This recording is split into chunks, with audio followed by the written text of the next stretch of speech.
Corporate Finance Presentation. Financial Asset Valuation. Get ready, it's time to take your chance with Corporate Finance. Financial Asset Valuation. The types of financial assets you want to keep in your mind here, and those that we will go into more detail on in the future, include things like bonds, common stock, and preferred stock.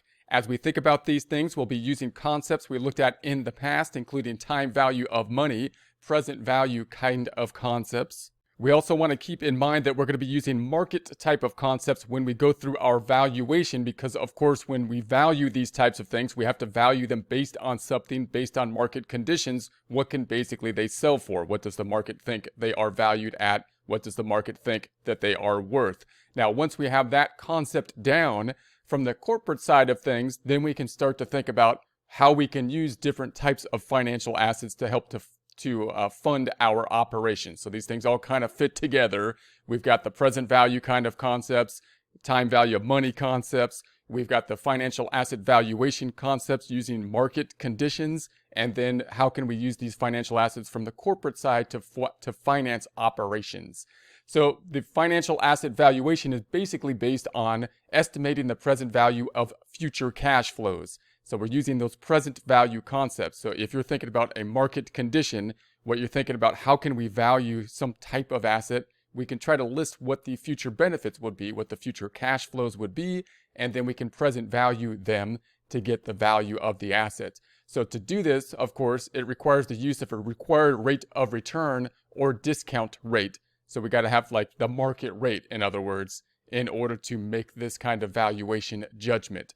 So when we're thinking about something like bonds, then we have pretty much a standardized kind of set of concepts with the bonds, in that the bonds have a fixed maturity date. They're usually paying either annually or semi-annually or something like that. And we have a series of payments in terms of the interest payments as well as the end of the bond, which we can then present value. So the bonds, although kind of complicated, and we'll do many examples of present value in bonds, they're fairly straightforward, because the stream of valuation is pretty well laid out in the terms of the bond. Of course, to do that, however, we do need the required rate of return or the discount rate, the market rate, in order to do our valuation. The common stock, when we value the common stock, it's going to get a little bit more complex, because the valuation of the future stream of cash flow is a little bit different, because you have two things that are going to be in place there. You got the dividends, which could be going up in time or over time, depending on the performance of the company and the decision of management. They could actually be going down. They could stay constant. And we also have the concept of just simply the valuation or the growth of the business in general. So we have a couple different concepts. The valuation, in some ways easier than bonds, in some ways more difficult than bonds, due to the fact that we have to basically hold some things constant when we try to value something like stocks. Preferred stocks, typically a little bit easier than a common stock. Remember that the common stock type of situation are going to be the owners of the business. The preferred stock are going to be usually getting a more set type of dividend that has payments out into the future. So it's another kind of situation where we can basically try to figure out or present value the payments to see what the valuation of the preferred stock would be. So we'll spend a lot of time here on bonds, because that's where these present value concepts come into play a lot. And then we'll get into a little bit on preferred stocks and common stocks. We will do a lot of examples with them, so you can go ahead and I highly recommend going through those examples and working them different ways using our present value concepts to really get these ideas down.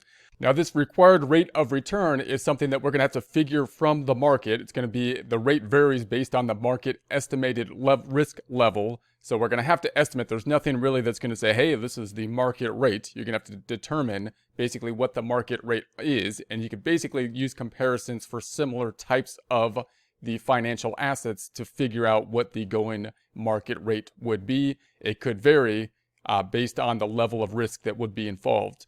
Assumes investors will accept lower returns for lower risk and higher returns for higher risk. So there's going to be that trade-off that we commonly see.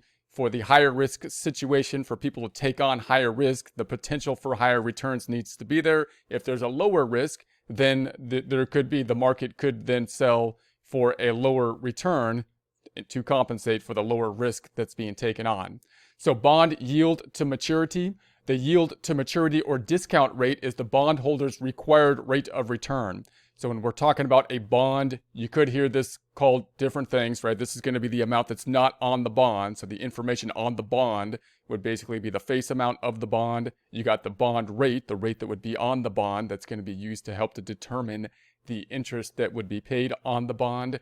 And then you have the maturity date that would be on the bond. What would not be on the bond is the required rate of return, which you can call the yield to maturity, basically the market rate. So that's going to be the thing that would not be on the bond. We're typically going to compare that then to the rate that is on the bond, and then use that to help us figure out the valuation and determine whether the bond will be issued at a premium or discount. Items influencing the required rate of return include the required real rate of return, inflation premium, and the risk premium. So let's go into those a little bit more detail. So when we're looking at the bond yield to maturity, or the required rate of return, or the market rate on the bond, the required real rate of return is the return needed by investor for current use of the funds. So this is not adjusted, this is a non-adjusted basis. So this is what they want for the use of the funds, not including the adjustment. The adjustment you're thinking typically of would be like inflation. Then we would have to add to that the inflation. So we got the required rate of return, and then we have the time value of money that's taking place, meaning the adjustment for the negative impact of inflation, meaning the purchasing power of money goes down over time. Hopefully it's somewhat stable, so we can kind of estimate what the inflation will be and take that into consideration when considering the market rate or yield to maturity. Risk specific to a particular investment. So once you have your general return down that you're going to want and your inflation, then you got to think about that particular investment and say, are there risks that are particular to this investment? If there are higher risks, then we would want to increase basically our rate of return, because if we're taking on higher risks, we want the higher potential for return to be higher. So these are kind of the groups or categories that you can you can try to figure your market rate on. You can say, okay, what's my minimum rate of return that I want to be having, not taking into account inflation? That's just for me putting my money down. That's the return I'm looking for. Then you can factor in the concept of inflation, so that you're covering inflation and the return that you would like, and then say, okay, now this particular investment, is it more or less risky than other investments? And if so, what rate of return would I be willing to take in to be able to deal with the added risk that would be involved there? So the amount of time to maturity of a bond, a longer time to maturity results in a larger impact of changes in yield or required rate of return. So this will become apparent when we start to work with bonds. We'll do a bunch of examples with bonds and practice just doing these calculations, and you'll get an idea of when the different factors change, including possibly the bond rate changing, the bond rate compared to the market rate, or the yield to maturity rate, the time level in terms of how long outstanding are the bonds. Do the bonds pay annually or semi-annually? The best way to get a hold of these different types of concepts is just to work multiple examples, and that's what we will do. I highly recommend picking up multiple examples. You probably won't work, well, you might work through all of them, but even if you don't, you want to work some that have a premium, some that have a discount. You want to work with some that have different lengths of maturity, and also work with bonds that have an annual payment versus a semi-annual payment. Those are all factors that could come into play, and you want to understand to really get these concepts down.